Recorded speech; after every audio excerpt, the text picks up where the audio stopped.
Good evening, Kenton community. My name is Sabatino Samato. I am your superintendent, and this is your weekly connection update. Welcome back. I know we took a week off last week. We also did not do a weekly connection last week. And so this week we have some very important topics to cover. Just to give you a summary of what we'll cover tonight in this connection. First, we're going to talk a little bit about our learning models and where we're going and how we're trying to go and move forward in the future. Next, I want to give you an update of what we heard this week from the U.S. Department of Education and when it comes to assessments. I want to then move us into some calendar changes that we had. They just went through our board meeting last week and a couple weeks ago, and I want everybody to be very astute to that. I want to round us off with our celebration of Black History Month and then tie in to that theme that we have that you'll see in our Black History Month to our recognition of our local Kenton community with our farmers to families volunteers movement. So let's get going. First, let's talk about our virtual and hybrid learning. Ladies and gentlemen, we know during our pandemic, I want to give everyone a special congratulations because we've been moving in the right direction. That's not just a Kenton thing, that's an Erie County thing. Really for our nation, everybody's been doing what they need to do to get through this pandemic. It's been hard, ladies and gentlemen. I don't have to explain it to our families. It's been the hardest on our families. But now moving forward, we're going to go through some more difficult times together. Some of the challenges we talked about last time we need to always focus on moving our instructional model forward. In moving our instructional model forward, increasing instructional time. Now, some of the challenges we know exist, right? We know that sanitizing. We always have to focus on washing. We always have to focus on our masks and making sure that we have our masks on, especially in schools. It's non-negotiable. And we also know that one of the challenges that still exists is that we have to maintain 6 feet of social distancing.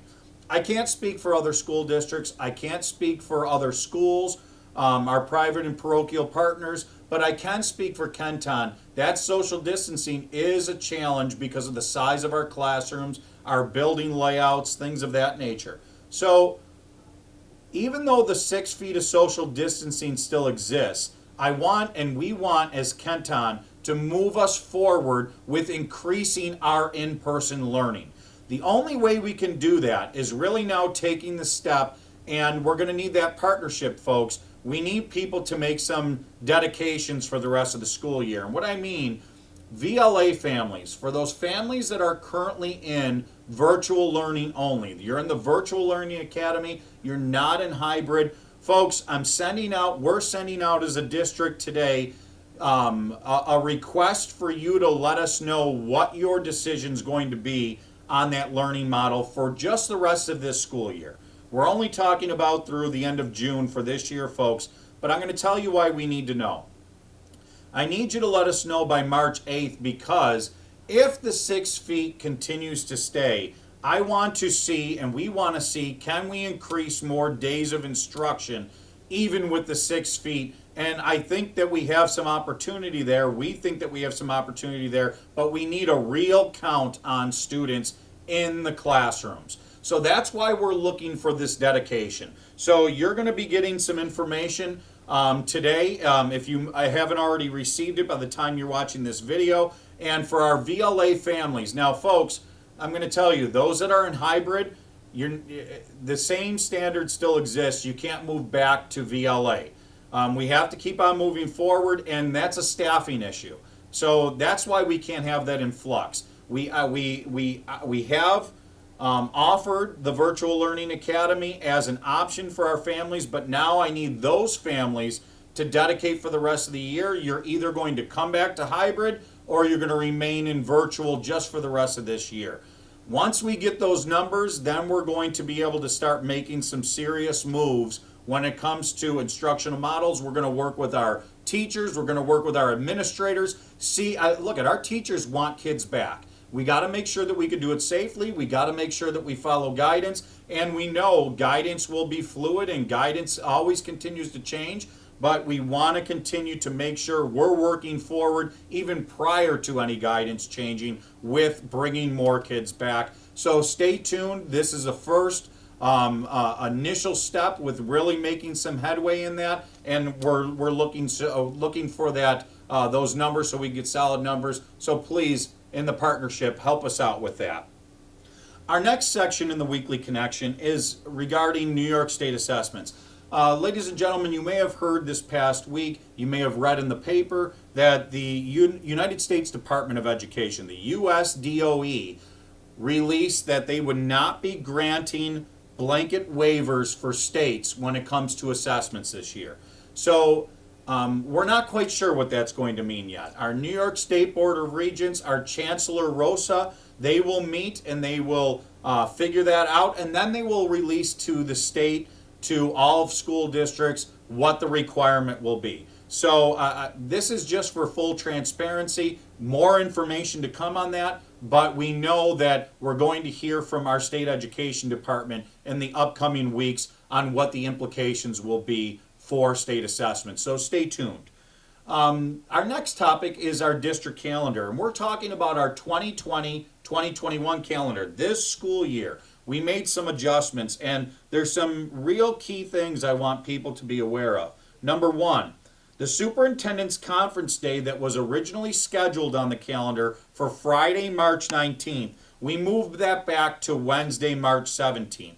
So we did that, and of course, our teachers, our administrators said, look, we don't want to lose another day of instruction with our students. Right now, our model is that Wednesdays are asynchronous. Let's move that to Wednesday when we're asynchronous. So it was moved to Wednesday, March 17th from Friday, March 19th. And that's the collaboration to move things forward in the district. Now, that's based off our current model, and we're continuing to re-examine the model. More to come, as we just spoke about a couple sections ago.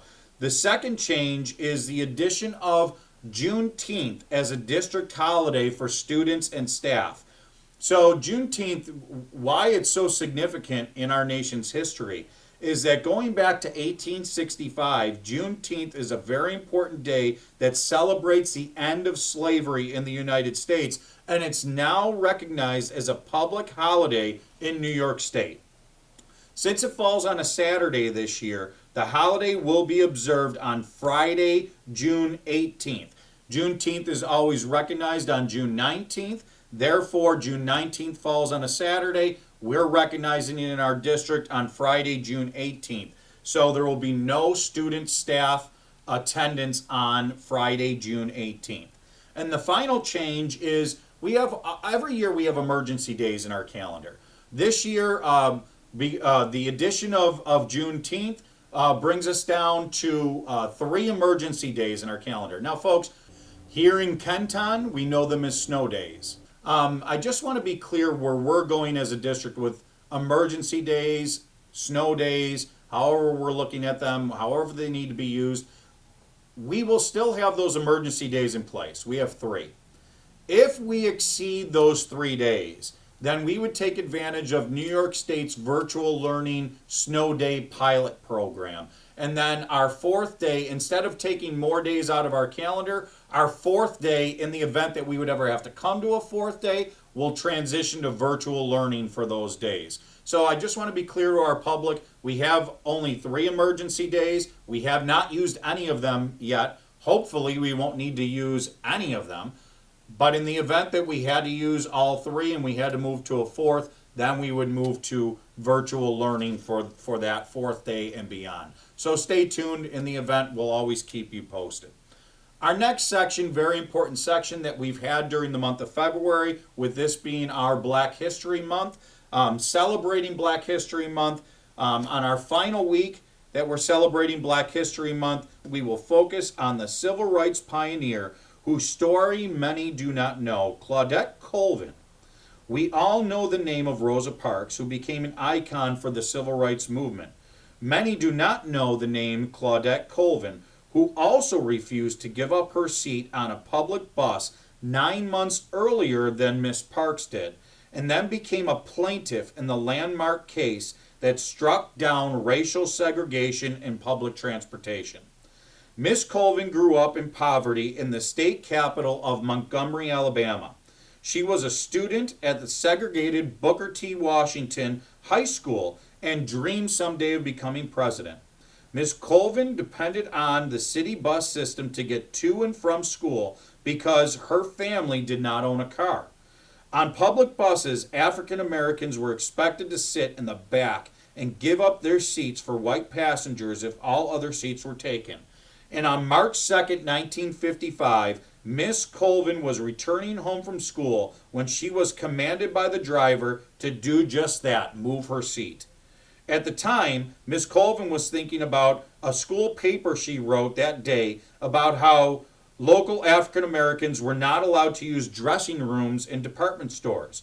That's when she chose to refuse to give up her seat.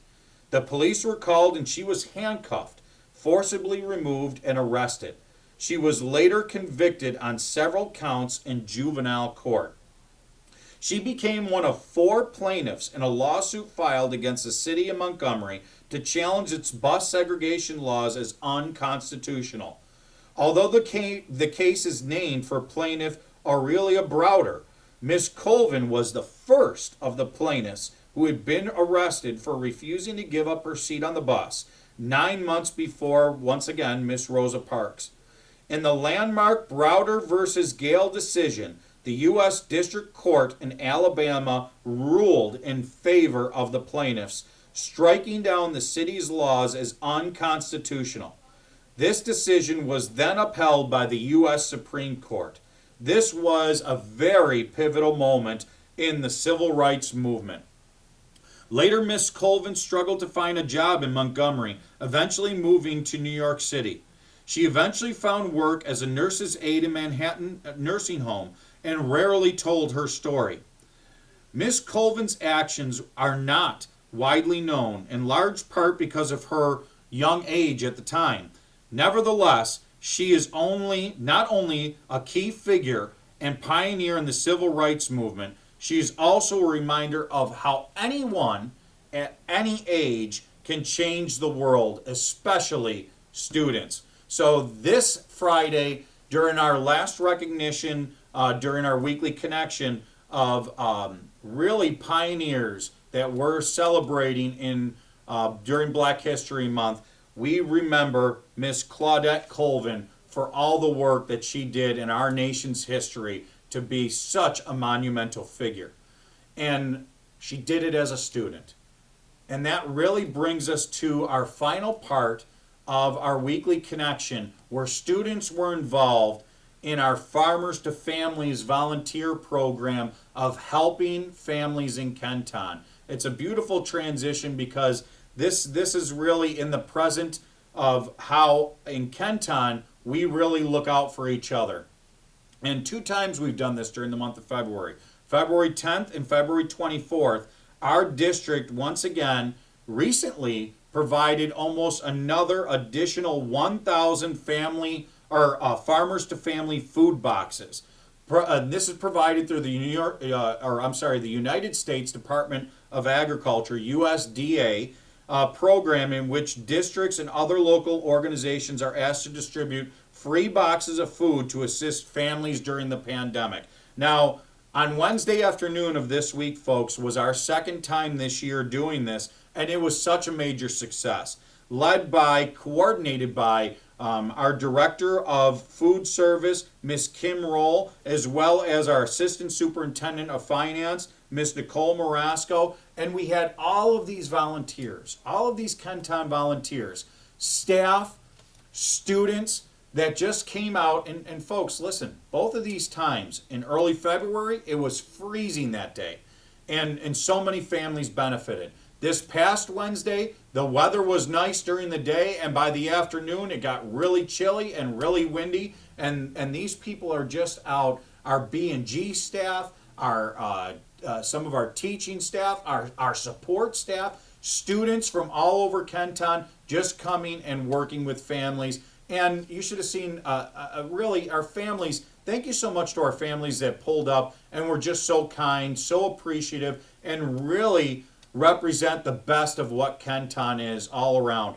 I'd encourage everybody to look at our weekly connection. Look at the names on your screen right now. I'm not going to read all of the names because there's so many, but so many of these people did such wonderful work in really being the best of what Kenton has to offer and making change. Making change. And that's where I'm going to close today, folks. We are suited, we are ready, we are eager for change. We want to change out of this pandemic. And as much as we know that we want to move quickly, we want to move fast, sometimes we have to move slow to move fast. I hope that makes sense to everyone. And we have to do it right, we have to do it well, we still have to do it safely. So, I'm in the spirit. Everyone's in the spirit. Our families are in the spirit. Our students, our teachers, our administrators. We want to move quickly out of this pandemic, and we're making progress.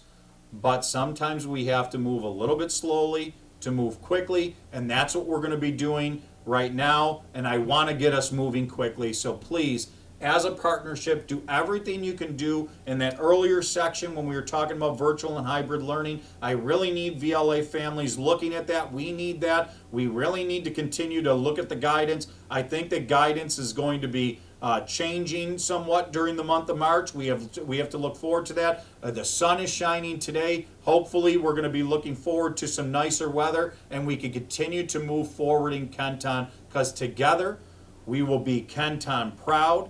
Together, we will be Kenton strong, and together we're going to move forward out of this pandemic and continue to move Kenton forward.